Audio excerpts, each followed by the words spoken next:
And now we have the topic of simple circuits. Let's start with the concept of Ohm's law.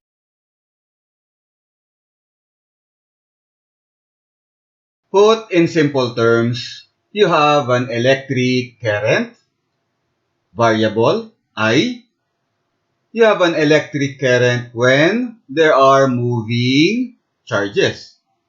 Charges moving from one location to another, or in terms of an object, flowing through an object. You have an electric current when you have charges moving through the object. I is equal to dq over dt, rate of delivery of charges. Unit is coulomb per second.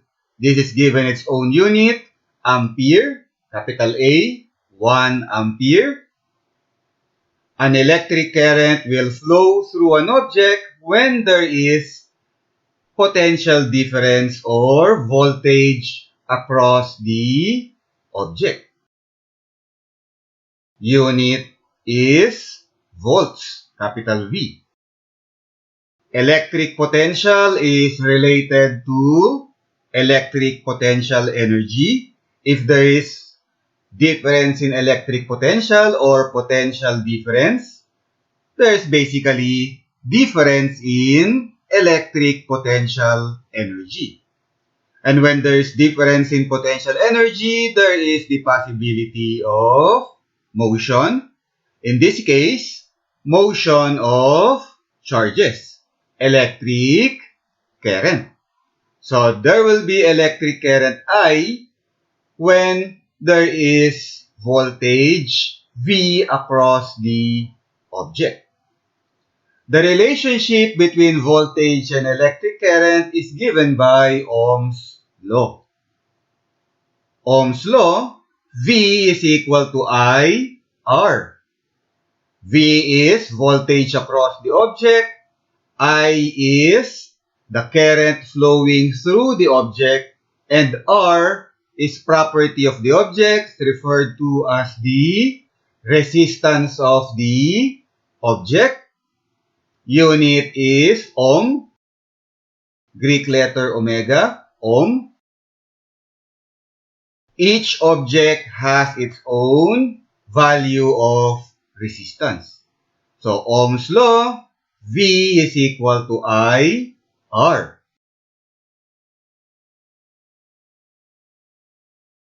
Any object or electric circuit element whose sole purpose in the circuit is to provide resistance is referred to as a resistor.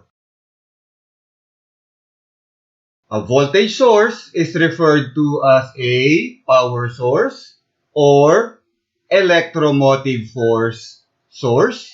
Electromotive force, EMF, so EMF source. And there are two types of EMF sources.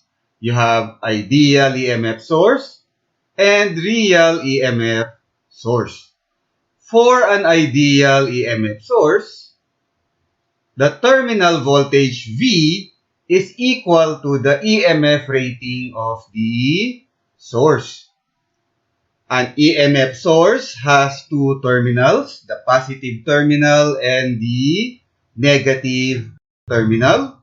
The positive terminal is the terminal with the higher electric potential, whereas the negative terminal is the terminal with the lower electric potential. So higher electric potential, lower electric potential, you have potential difference, you have voltage. If you are to take a device that measures voltage, a voltmeter, if you are to take a voltmeter and put the probes of the voltmeter across the terminals of the EMF source, what you will measure is terminal voltage. And EMF of the source is ideally the voltage that the source can provide. So for an ideal EMF source, what the EMF source can ideally provide, that's what it will provide. V is equal to EMF. The terminal voltage is equal to the EMF rating of the source. Ideal EMF source. On the other hand, for a real EMF source, the terminal voltage is no longer equal to the EMF rating of the source. A real EMF source is made up of an actual material or materials, and because it's made out of actual materials, the EMF source has internal resistance, small r, and when a current passes through the internal resistance of the source, Ohm's law tells us there is an associated voltage, IR. And because of this voltage, this IR, the terminal voltage is no longer equal to the EMF of the source. IR will either add to the EMF rating of the source or subtract from the EMF of the source.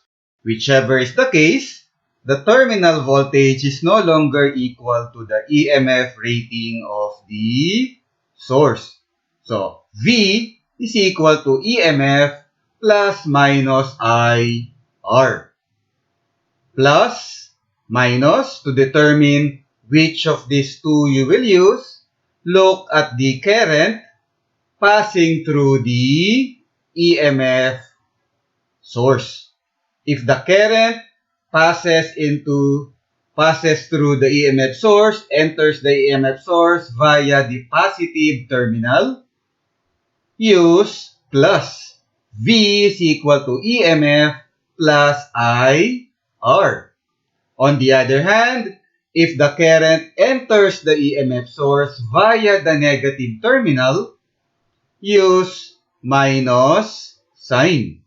V is equal to EMF minus IR. Here are some symbols used in drawing simple circuits. You have the resistor, represented by zigzag line. And then you have the electric wire, represented by a line. And then you have the electric current, or simply current I, represented by an arrow, current passing through an electric wire. Then we have ideal EMF source, represented by two parallel lines. One line is longer than the other one. The longer line represents the positive terminal. The shorter line represents the negative terminal. And then we have real EMF source, which is basically an ideal EMF source combined with a small resistance or internal resistance. Ideal EMF source, real EMF source.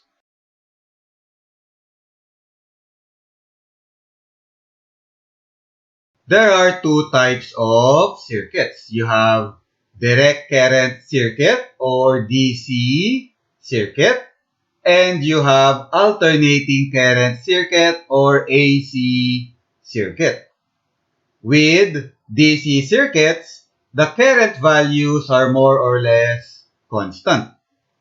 Whereas with AC circuits, the current values are alternating or fluctuating in value. For example, you have a sine wave representing the current of the circuit.